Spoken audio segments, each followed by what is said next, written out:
say a special thanks to Elder Jimenez for, she's the one who prepared this for us, the handout you have in your hand, and also our PowerPoint.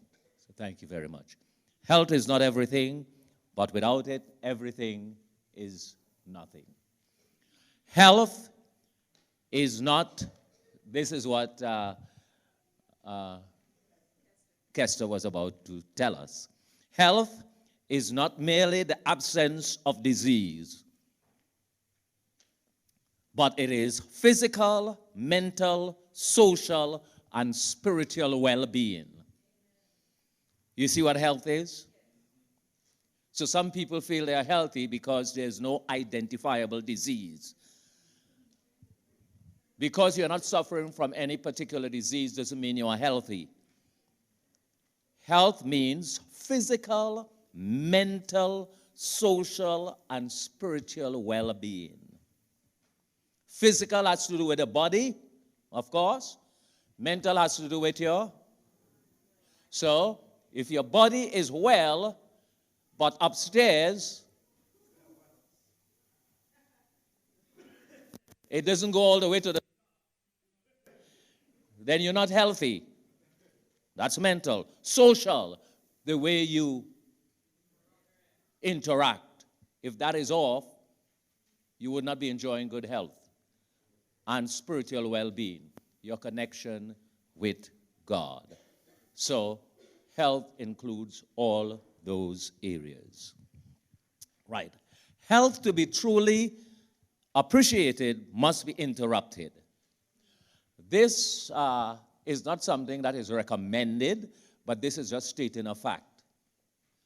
For the average individual to really appreciate their health, it has to be interrupted.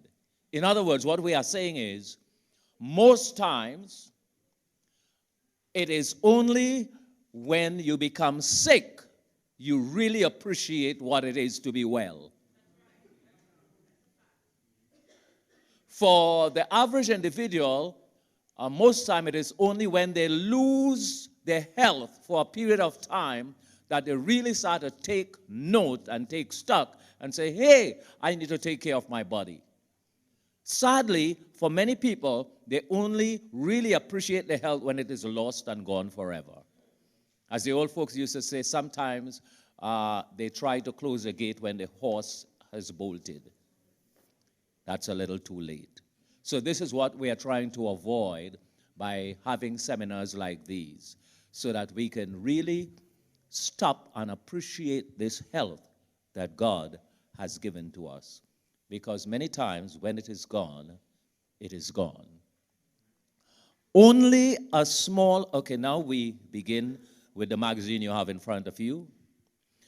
Only a small percentage of human cancers are attributable to purely genetic factors.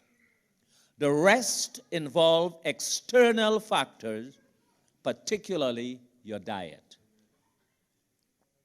Only a small percentage of human cancers are caused by genetic factors, meaning that there are some cancers that appear in the body simply because it is genetically generated.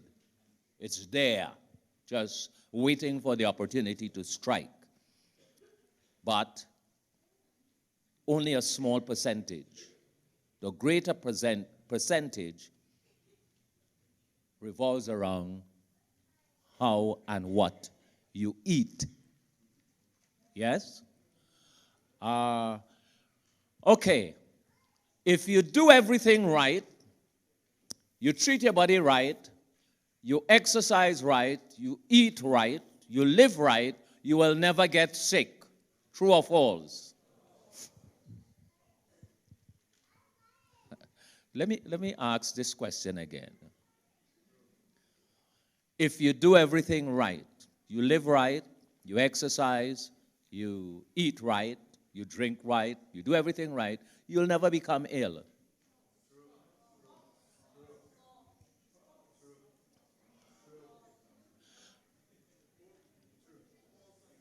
All who say that's true, let me see your hands. Only one hand. So you are alone. Okay, that's a sad fact, that you could do everything right and still become ill. So some people say, what's the use of trying then? Maybe I should eat anyhow and just, what's the use of trying? Because we need to underscore, when we live right and treat our bodies right and eat right, all we are doing is lowering, as far as humanly possible, the possibility of becoming ill, right? That's what we are doing. We are lowering the risk. You cannot eliminate the risk. You know why? Because we live in an imperfect world. And so sometimes somebody comes down with cancer and you hear some people say, wow, but they did everything right. They were vegan and they exercised and they did this. How on earth did they become ill? It is because I want to show you a text in the Bible that many of you don't know that this text is there. And somebody read it for me. Ecclesiastes chapter 9 and verse 11. And I want to show you something in that text that you need to take note of. Ecclesiastes chapter 9 and verse 11. Who can stand up and read that for us?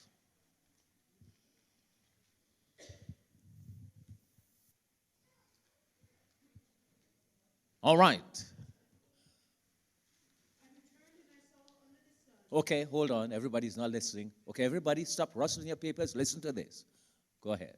I returned and saw under the sun that the race is not to the swift, nor the battle to the strong, neither yet bread to the wise, nor yet rich to the men of understanding, nor yet favor to men of skill, but time and chance happeneth to all of them. Wow. What happens to us in this world? Time and chance happens to some, right? Okay. Time, the passing of time happens to us. And as time passes, we have a higher possibility of becoming ill. Isn't that right? As we become older, there are some diseases that are more prevalent among older people, right? And not time, but also chance happens to them all. Random nonsense happens in this world. There are sometimes you become ill and the doctor says, we don't know why this has happened. It just happened. We don't know why this happened. It's not because of something you have done. It's not something you have eaten. It just happens. We live in an imperfect world. So all we can do with the help of God is cut down the chances as far as possible, and it makes a difference. It makes a difference because if you become seriously ill, it makes a difference if you have done all that you could do, or rather than have lived carelessly. I'll tell you this because you hear people say all the time, sometimes seriously ill, sometimes terminally ill. Or if I could live my life over again, I would do such and such differently. Which means they have regrets. They have regrets. It makes a difference when you have lived the way God wants you to live. You have done all that is possible. And if something happens, then you're in God's hands. Yes? Instead of looking back and knowing that it's because of mistakes or carelessness about your own health that has put you where you are. As one famous doctor has said, I don't mind dying, but it mustn't be my fault. I don't mind dying, but it mustn't be my fault. So it shouldn't be our fault if it happens. It's in God's hand. So we have said only a small percentage of human cancers are attributable to purely genetic factors. The rest involve external factor, particularly your diet. Okay, your skin covers We are talking about if it's laid out, if you take a skin and you spread it out wide, yes, about 20 square feet. Yes? Your lungs flattened out covers hundreds of square feet. So could you imagine that? If your skin is flattened out, just about 20 square feet, but the lungs covers about hundreds of square feet. Your intestines, your gut would blanket thousands of square feet. So the gut is more expansive than your skin and your lungs combined. That's amazing. So, what is the significance of that which we have just said? What is the significance of recognizing that your intestines are more expansive than your skin and lungs combined? Here is the significance of that statement. What you eat may very well be your primary interface with the outside world. So regardless of the carcinogens that may be lurking in the environment, like what we eat, what we breathe, etc., your greatest exposure may be through your diet. The greatest exposure to the outside world may be through your diet because your intestines covers so much. Digestive cancers. 3 of the most common digestive cancers of the digestive tract kill approximately 100,000 Americans every year. 3 of the most common digestive cancers. 100,000 Americans every year. Think about that. So here are the 3. Colorectal cancer, that is cancers involving the colon and the rectal area, claims 50,000 lives every year and ranks among the most commonly diagnosed of all cancers. Thankfully, it's among the most treatable if caught early enough. Did you hear that? All right. Pancreatic cancer is virtually a death sentence for the 46,000 who develop it every year. Few survive beyond a year of diagnosis, which means prevention is paramount. And that's why we are here. Prevention is important.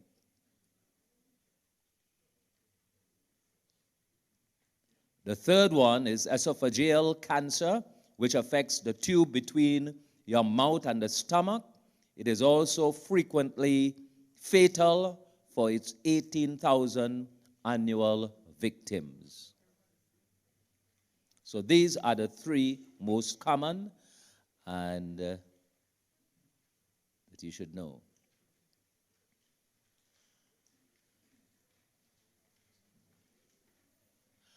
In its early stages, colorectal cancer rarely causes symptoms.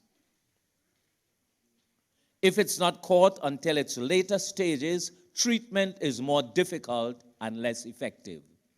And that is why it is important to know your body and understand when something is going on and my body is not, something has changed and I'm not feeling, and what people do is ignore those symptoms. Your body tells you when something is not going right. Sometimes the symptoms are not really in your face, but it's there, kind of in the background, and you ignore it. But hardly any symptoms. Starting at age 50 to 75, the recommendation is you should either get a stool testing every year Yes? Recommended between 50 and 75. Let me see the hands of those who are between 50 and 75.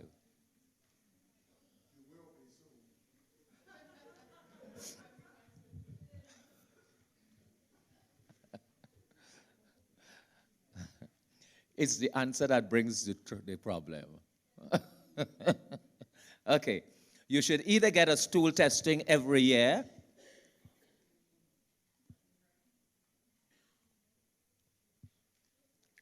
yes? If you're between 50 and 75, that's recommended. Or a sigmoidoscopy. I have to go slowly.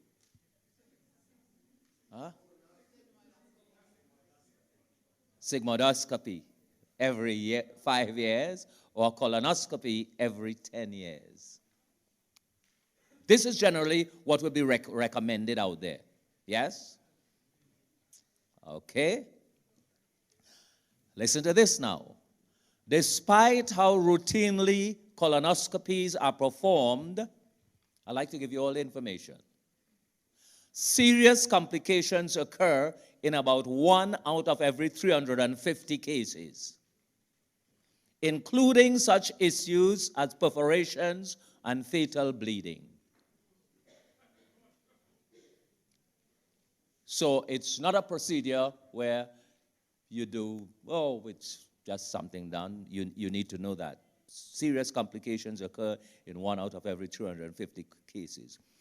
Most other developed countries do not recommend either of the scoping procedures for routine cancer screening. They all endorse the non-invasive stool blood testing. Okay, now we have medical persons in our midst, and if I say something that you want to add to or give a different perspective, do not wait until after the seminar and come to me. I want everybody to benefit. So there are medical individuals, and if there is some other perspective or something you think should be added, please, I welcome you to stand and just raise your hand, and I'll allow you to make that point. Yeah. Okay. So we're saying most other developed countries, apart from America, do not recommend these invasive normal testing. In America, a National Cancer Institute in America, a National Cancer Institute funded survey of more than 1,000 physicians found that nearly all doctors, that is 94.8%, recommended a colonoscopy. That's a 94.8%. This is what's shown. The Government Accountability Office estimated that doctors make nearly 1 million more referrals every year than they would have if they were not personally profiting by kickbacks. Could I read that? The Government Accountability Office estimated that doctors make nearly 1 million more referrals every year than they would have, that's for colonoscopies, if they were not personally profiting by kickbacks. So we have to understand that. All right, let's move on to some other important facts. In India, 20% of the population lives below the poverty line, yet cancer rates in India are much lower than in the USA. You got that? 20% of the population in India below the poverty line, yet less cancer. For example, women in the United States have 10 times more colorectal cancer than Indian women. 10 times more colon cancer than women in India. All right? So this was something we're checking. Why is it?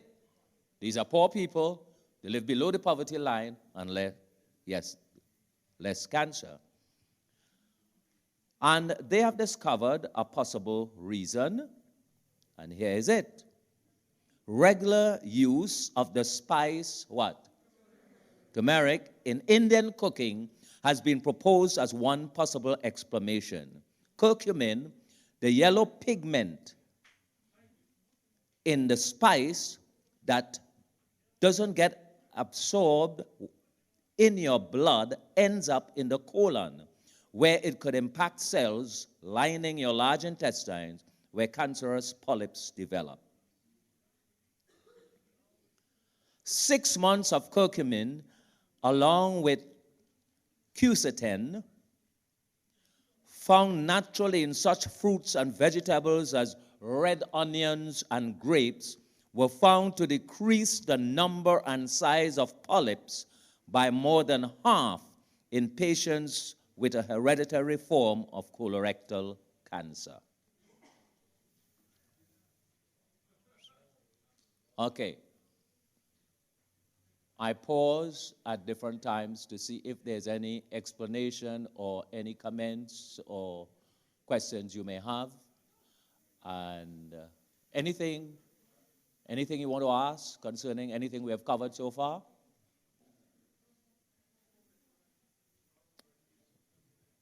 Okay, we move on. Also on this fact that there's less of these types of colon, these cancers in India. India is one of the world's largest producer of fruits and vegetables, and only about 7% of the adult population does what? What percent? Only about 7% of adult population eats meat on a daily basis. Why you think is that? Why you think what's the reason for this? They can't afford the meat. Right. And somebody said they worship the cow, so yeah. But the people are so poor, they can't afford to eat meat. But it turned out to be a blessing. What they do eat every day are dark green leafy vegetables and legumes such as peas and beans, split peas, chickpeas, lentils, which are packed with another class of cancer-fighting compounds called phytates. Okay, so they don't eat a lot of meat. Only 7% of the population eat meat every day. And because they don't eat meat, this is what they eat. Dark green leafy vegetables, legumes such as peas and beans, split peas, chickpeas, lentils. These are the foods that are rich in phytates, which fight cancer. Colorectal cancer is the second leading cause of cancer-related death in the United States. Colorectal cancer, the second leading cause of cancer-related death in the United States. Why is it so much more prevalent in Western cultures? Why? Because of fiber and the phytates. What are these? Oh.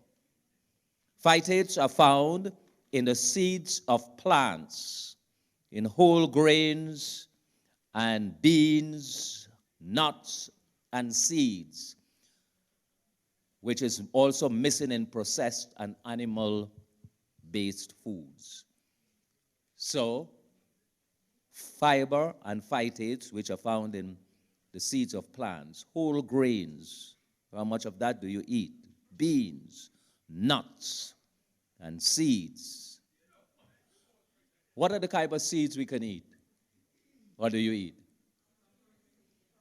Pumpkin, sunflower, flax seeds, very, very good. All right. So generally, people do not understand the value of these seeds and nuts and beans, etc. Meat contains the type of iron particularly associated with colorectal cancer, but lacks, as do refined plant foods do, the phytates to extinguish these iron-forged free radicals. A 6-year study of about 30,000 Californians found that the higher meat consumption was associated with higher risk of colon cancer. Right? You know, and you recognize by now I like these large-scale kind of studies, right? Not a study that involves 1 or 2 or 3 or 5 or 10 people. 30,000 Californians, they found that higher meat consumption was associated with higher risk of colon cancer. All right, we all know that, don't we? So what's new? What is new about it? There was something that is new about it. Here's what's new. Here's what's new. Here's what they discovered. Yes? Unexpectedly, white meat appeared to be worse than red meat.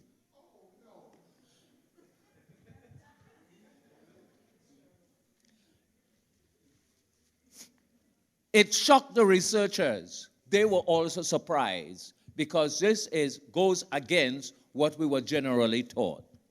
White meat appeared to be worse. Those who ate, listen to this, those who ate red meat at least once a week had double the risk of developing colon cancer. That risk appeared to triple for those who ate chicken or fish once or more a week. Wow. You see why we need to be checking all the time and making sure we are up with what the new research. Could you imagine that they discovered that in terms of colon cancer, the white meat, which all of us think was better than the red meat, actually ended up being the worst in terms of this research.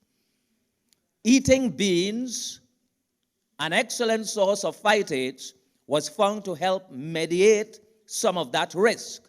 So your colon cancer risk may be determined by your meat to vegetable ratio. In other words, if you eat meat, and even the white meat, as we say, and you don't eat very much vegetables, you're in a worse situation. Yes? Okay.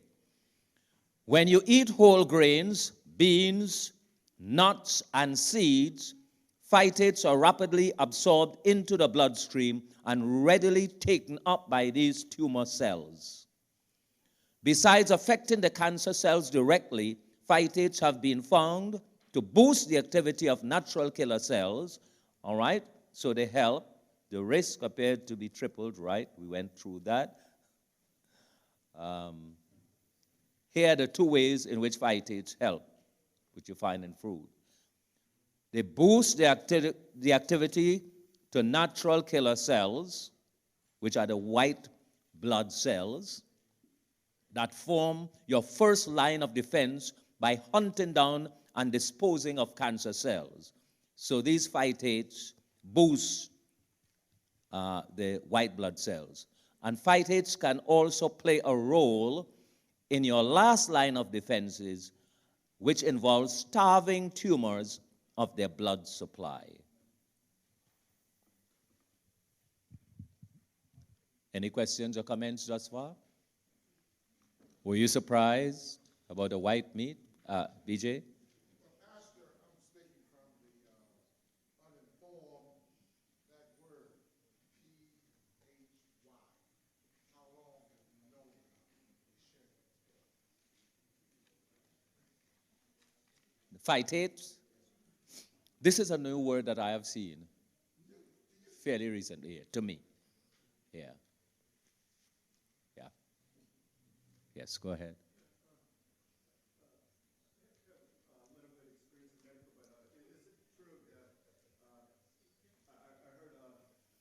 heard if you oxygen, cancer will grow. If there's no oxygen, cancer won't grow. Okay, anybody wants to answer that before me? Okay, repeat the question.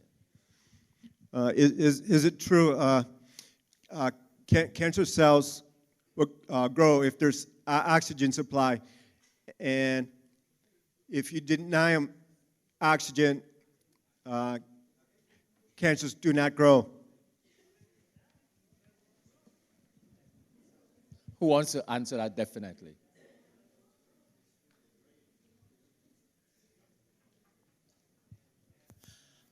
That is true.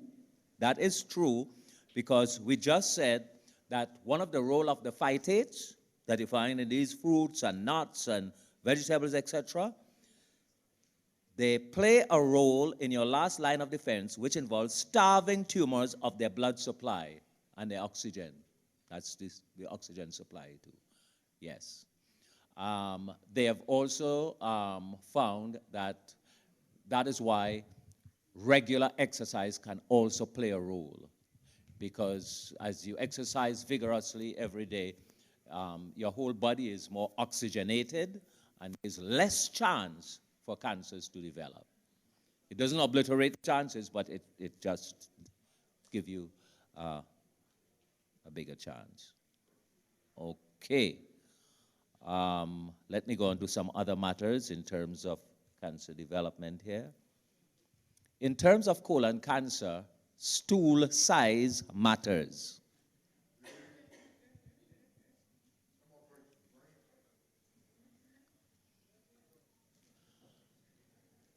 The bigger and more frequent your bowel movements are, the healthier you may be. Hey, do you hear that? Based on a study of 23 populations across a dozen countries, the incidence of colon cancer appears to skyrocket as the average daily stool weight drops below about half a pound.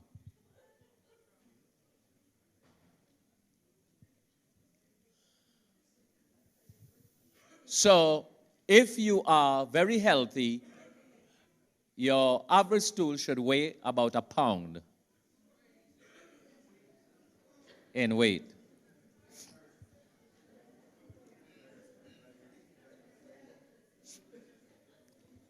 So how do you check yourself with that? You get a scale. You get a scale. Not that way you are thinking of. No, but you use a scale. So you weigh yourself before your bowel movement and you weigh yourself after. And you see exactly where you're going. That's the way. So yes, you use a scale. That's the way. You check. Listen to this. Listen to this. Populations dropping quarter pounders appear to have 3 times the rate of colon cancer. The larger the stool, the quicker the transit time also. So this is an important point that they have seen beyond a shadow of a doubt, that the populations in which people have bulkier stool, they have far less colon cancer. Folks don't realize also, here's another point, folks don't realize you can have daily bowel movement and still effectively be constipated, because what you are flushing today, you may have eaten last week.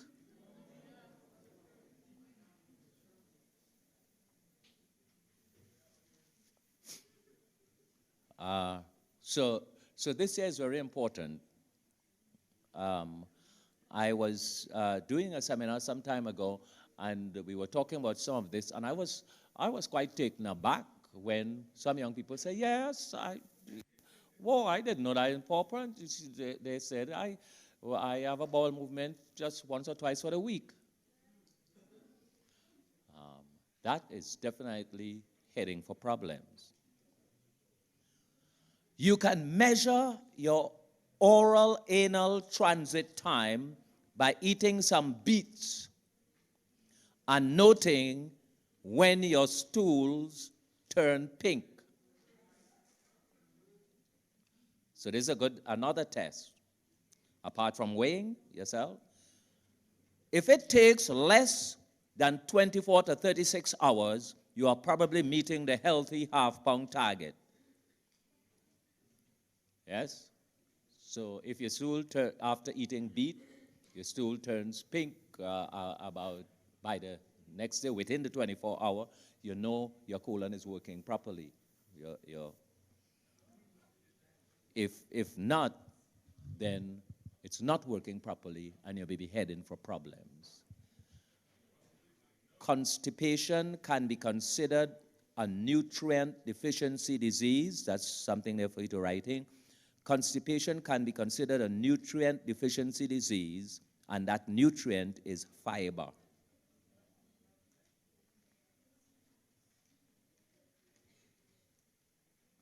A study comparing thousands of omnivores, vegetarians, and vegans found that those eating a strictly plant-based diet are 3 times more likely to have daily bowel movements. In fact, if you are eating right and you are eaten the right kinds of food, actually the average person thinks, oh, you're in tip-top shape if you have a bowel movement once a day. But you should have a bowel movement more than once a day, especially if you're eating 3 solid meals. Yes? Right.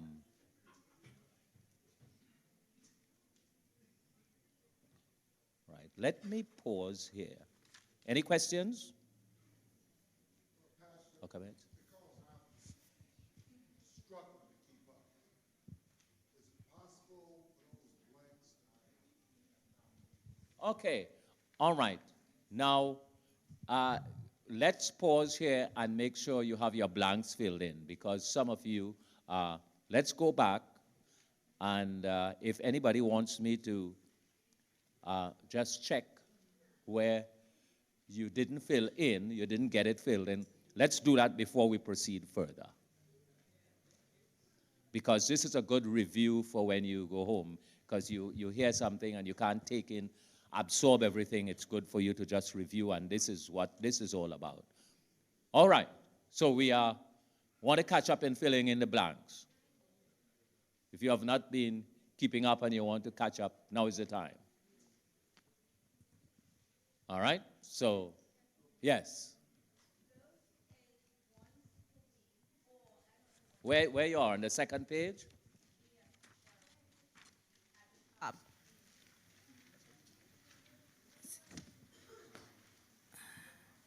I don't know where you are.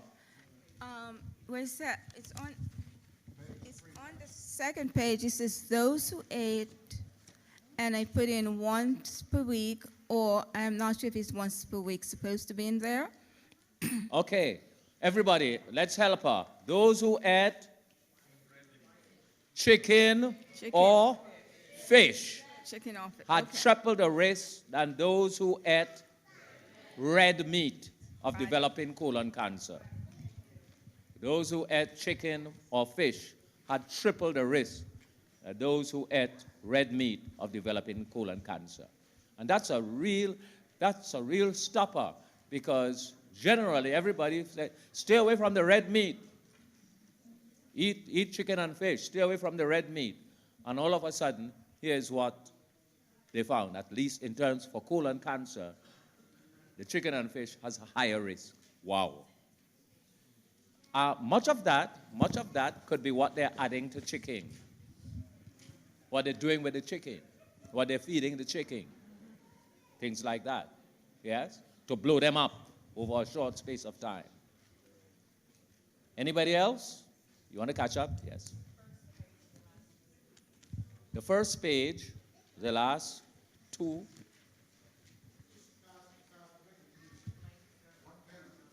Okay. The front page. We go into the front page now. Somebody's asking for the last to fill in. What is therefore paramount? Prevention. Prevention is paramount. That statement was making the point that if you do develop pancreatic cancer, it is virtually a death sentence. Very few people survive pancreatic cancer beyond a year. So, the next point was, prevention is therefore paramount. We have to do all that we can to prevent cancer in the first place, instead of being careless with your health, careless with your eating habits, and then when the doctor say you have cancer, then you're willing to do anything and everything. So we are saying prevention. And this is why seminars like these are important, because it makes you stop and think and refocus and recognize the areas that you need to be improving on and checking. Sometimes in these seminars, it's not that we receive a lot of new information, but hearing the stuff again says to you, hey, I should do something about this, or it reminds you. The second one. Esophageal cancer is also frequently fatal for its how many victims? 18,000 annual victims. Some of you are very good in keeping up with for its 18,000 victims.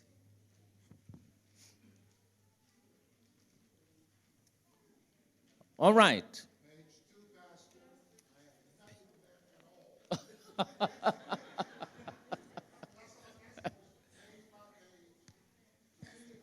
Page 2, on the top, in its early stages. Are you there? In its early stages? All right. So it's a good review for everybody. I'm coming to you. It is a good review for everybody because I'm asking you to help him fill in. In its early stages, colorectal cancer rarely causes symptoms. Okay.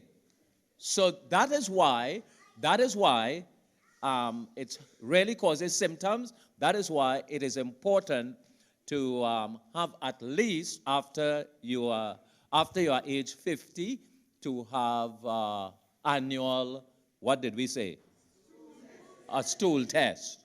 Yes? Even if you want to stay away from the more invasive test, a stool test is not invasive at all. So to just do this to check. Instead of saying, oh, I'm not going to bother with any of those stuff. I feel all right and I feel healthy. Okay, right. Then, starting at age 50 to 75, one should get tell him, a stool test every year. You got that one? Or sigmoidoscopy. Every 5, you want to spell it? He wants to spell it for him too. Sigmoid.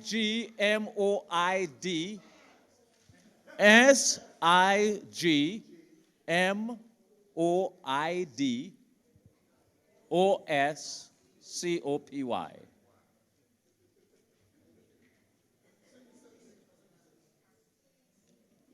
All right. Anybody wants to explain that test?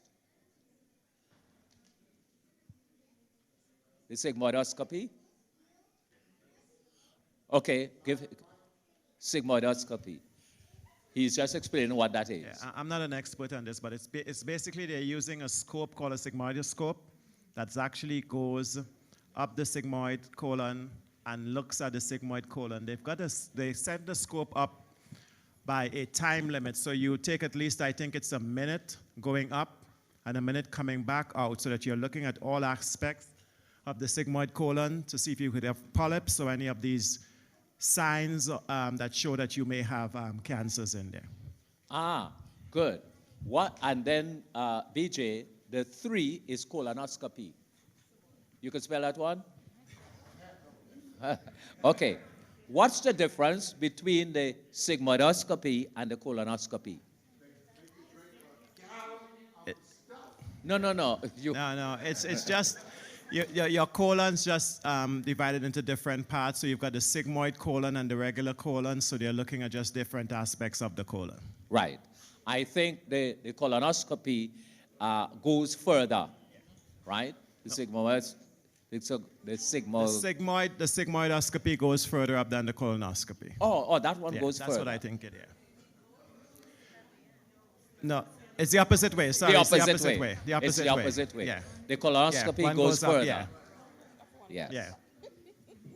So these are tests after you are, especially, especially if you have close family members who have been diagnosed with colon cancer, then you have to be very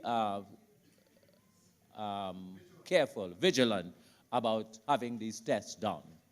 Yes? So, Pastor, when you mentioned earlier about fiber in your diet, one of the things that we need to pay attention to as well, a lot of people like to juice, so you can get the juices, but you're losing out on the fiber when you're juicing too much. So please remember to have the regular fruit itself so that you can have the fiber in there as well. Very important point. Very important.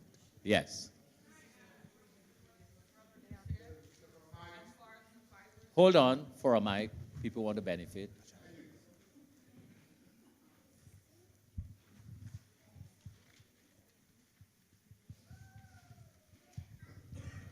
I just wanted to add a portion to what the brother just said as far as fiber is concerned. When we eat fiber, there's two types of fiber. So a lot of times people can say, I'm eating fiber. I had a lady say one time she was eating fiber, and I asked, well, what kind of fiber are you eating? The problem is she was eating a lot of, you have soluble fiber and non-soluble fiber. She was eating a lot of non-soluble fiber, which is bulky fiber. So what happens when you eat soluble fibers is you're eating, what it does is it goes into your colon and allows your colon to swell. A lot of people like to eat a lot of Metamucil and those type of things. What that is psyllium, and it goes in and it causes your colon to swell. If you're eating that and you're not eating what I call the liquefiers, which is soluble fibers, things like pectins in your fruits, you have to have a combination of both. You need one to bulk it, to force things down, and you also need the solubles, which is your lubricator, and it lubricates your colon and causes things to come out. So if you're eating a lot of broccoli, cauliflower, and all those things like that, and you're saying, I'm still constipated, the problem would be is you're not eating the liquefier, which is the soluble fibers, fruits, pears, apples, those type of things. Eat a wide variety of fruits and vegetables. We know that, but we still don't do it. Yes? And then the peas and the beans and the lentils and eat these peas and beans cooked from scratch, which is better than buying it in a tin. Yes? It takes a little more forethought, but I see my wife doing it. You soak the beans the night before because you plan what you're cooking the next day. So you soak the beans so that they don't take forever to cook. But that's better. It's your health. Spend time preparing your meals. Just plan. Sorry, you might have forgotten, or was it? You haven't forgotten. And then Cheryl.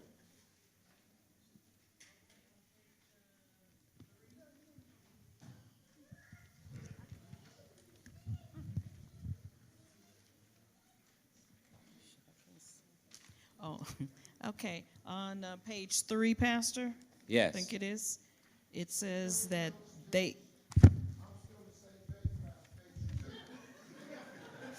Okay, let's finish, BJ, because you're on page 3. Okay, although... Wait. Why don't we go past?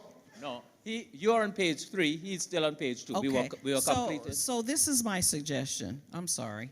And it might take a few minutes, but can we go each one, just give the answer? Yes. Okay. That way, everybody will have it.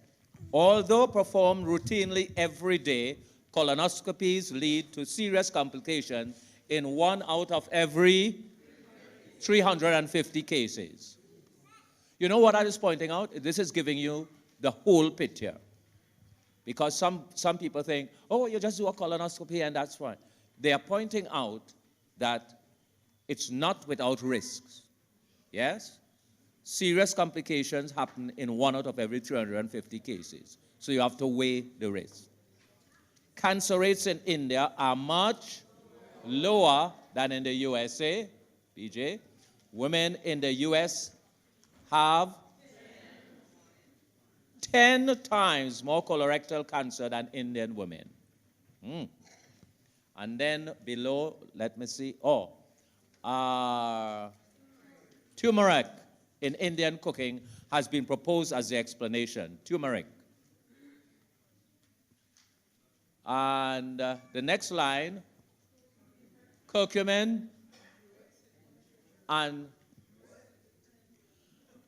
right. This word is spelled different ways in different reports. I think the more common spelling is with a Q. Q-U-E-R. Yeah? C-E-T-I-N. But I've seen it spelled as I had it on thing, J-U-C-E-R. Yeah.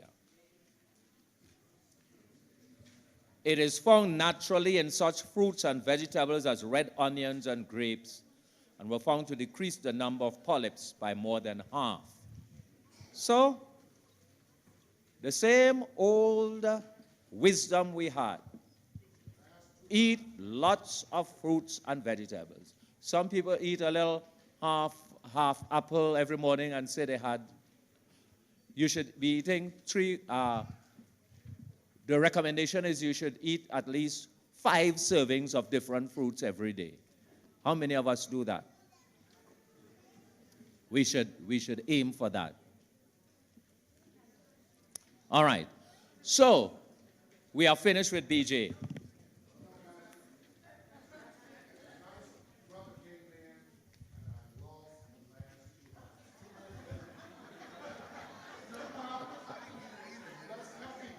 Get it from somebody.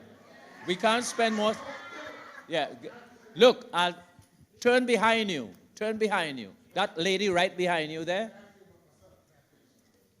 she will give you the, because we have limited time. My timekeeper will tell me my time is up just now. Okay, over here. What was your...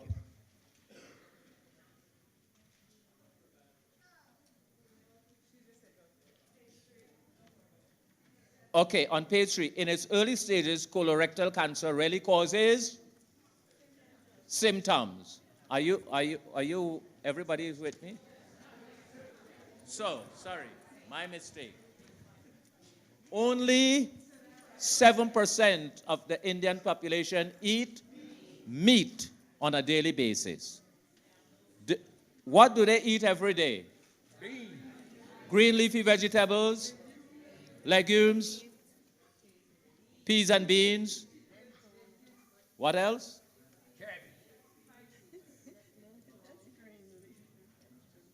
Example of legumes. You were supposed to put alongside there the examples. Yes? What examples did you have? Thank you. Peas, beans, lentils,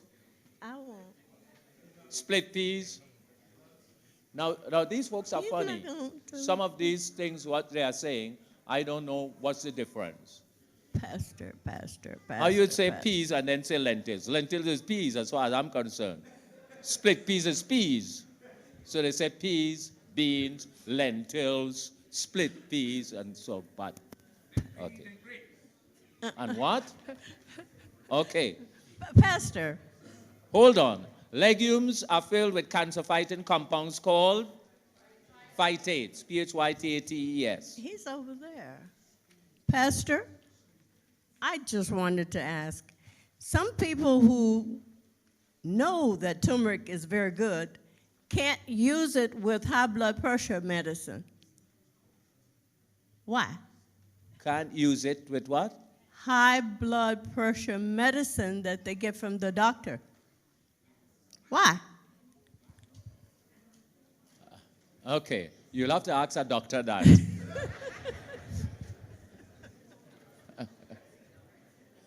Okay.